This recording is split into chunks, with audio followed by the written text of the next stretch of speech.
udah habis. Assalamualaikum warahmatullahi wabarakatuh. Sebelumnya perkenalkan, nama saya Ramadan Pratama Putra, kelas 4A Teknik Informatika. Pada kesempatan kali ini saya akan mempresentasikan mengenai soal ujian akhir semester mata pelajaran organisasi manajemen perusahaan.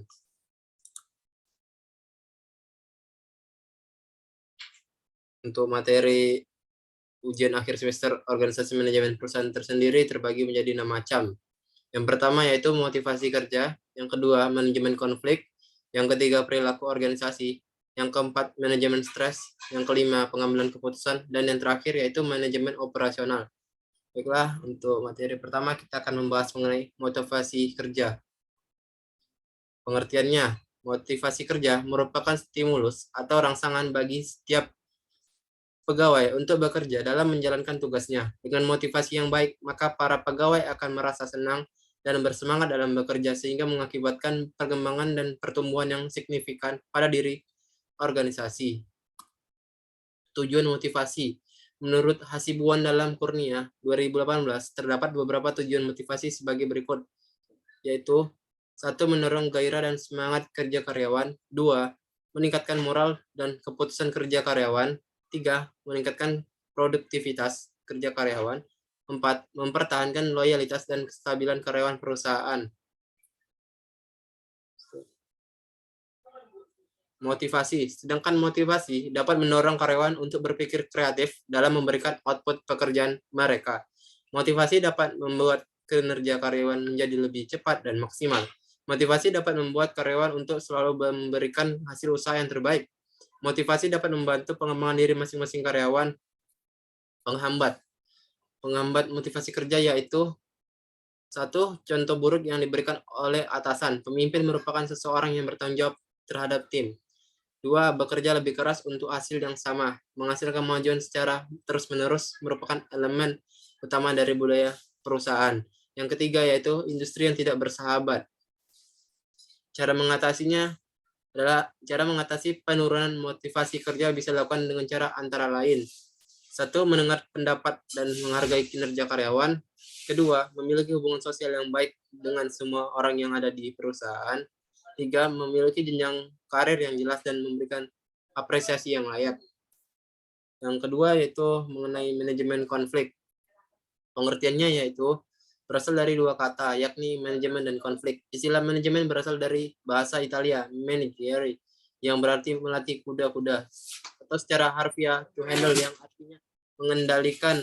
Sementara itu, menurut Kamus Inggris Indonesia, manajemen artinya pengolahan, dan istilah manajer berarti tindakan membimbing atau memimpin. Tujuan manajemen konflik yaitu untuk mencegah terjadinya gangguan terhadap anggota organisasi sehingga dapat fokus kepada visi dan misi organisasi. Untuk meningkatkan kreativitas anggota organisasi dengan mengambil manfaat dari konflik yang terjadi. Manfaat manajemen konflik yaitu membantu menemukan jalan tengah, alternatif untuk masalah apapun, dan implementasi gagasan yang berhasil. Masalah harus ditangani pada waktu yang tepat untuk mencegah konflik dan efek buruknya pada tahap selanjutnya. Strategi. Berikut ini adalah strategi manajemen konflik yang bisa dipraktekkan oleh perusahaan untuk cara penyelesaian masalah yang sedang dihadapi, yaitu pengenalan. Sebelum mengambil langkah atas apa yang dilakukan, ada baiknya untuk mengenali apa masalah yang sedang terjadi.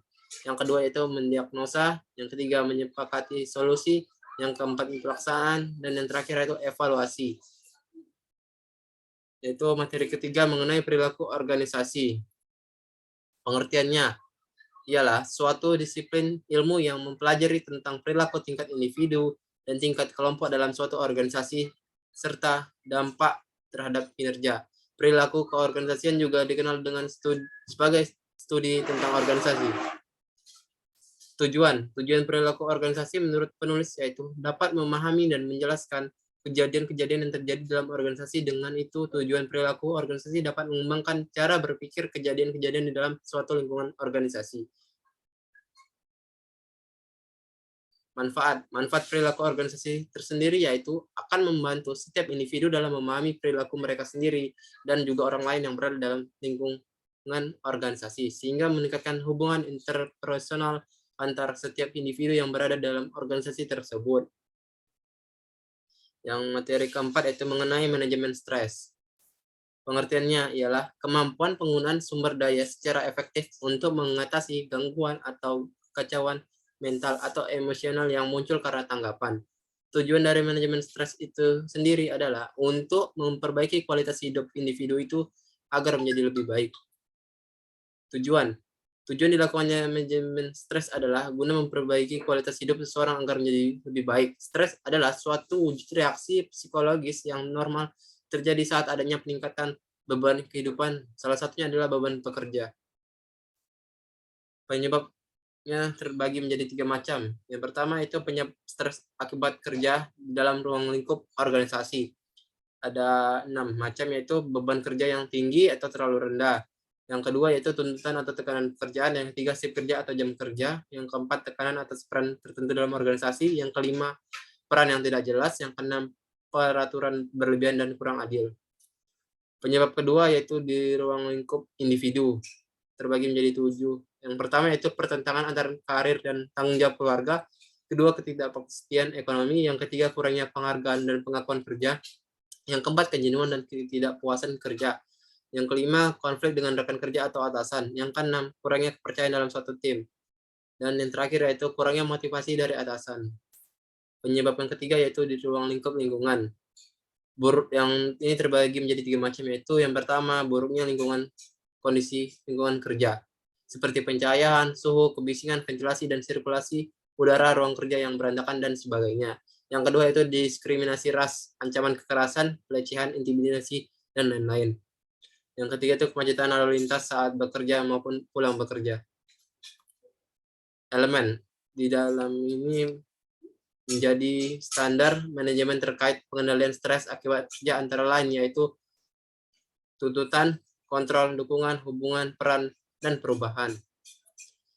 Selanjutnya yaitu mengenai pengambilan keputusan. Pengertiannya ialah sebagai suatu hasil atau keluaran dari proses mental atau kognitif yang membawa pada pemilihan suatu jalur tindakan di antara beberapa alternatif yang tersedia. Setiap proses pengambilan keputusan selalu menghasilkan suatu pilihan final. Tujuan itu untuk memperoleh pilihan terbaik dari alternatif-alternatif yang tersedia agar tujuan yang dicapai dapat berjalan dengan baik. Manfaatnya terbagi menjadi 3, yaitu kebijakan dapat direalisasikan dengan cepat. Manfaat pertama adalah kebijakan dapat direalisasikan dengan cepat. Yang kedua yaitu mencegah kegentingan. Itu merupakan manfaat kedua. Yang ketiga itu menunjukkan komitmen. Hambatan.